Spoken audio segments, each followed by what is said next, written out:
research vessel, no, na napabalita din. Ito yung three research vessels na minomonitor natin ngayon sa ating Eastern Seaboard.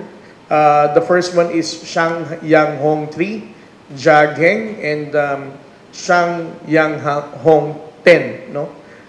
As of this time, this morning, no, we were able to monitor these three Chinese research vessels with a distance of 210 nautical miles east of Siargao Island, Surigao del Norte, via AIS. So it's outside our exclusive economic zone.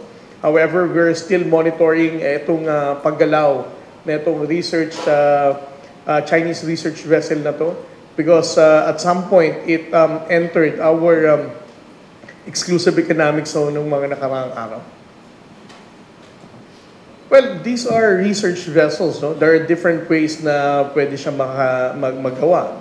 It's probably conducting documentation of data for current, the tide, and even the seabed. No?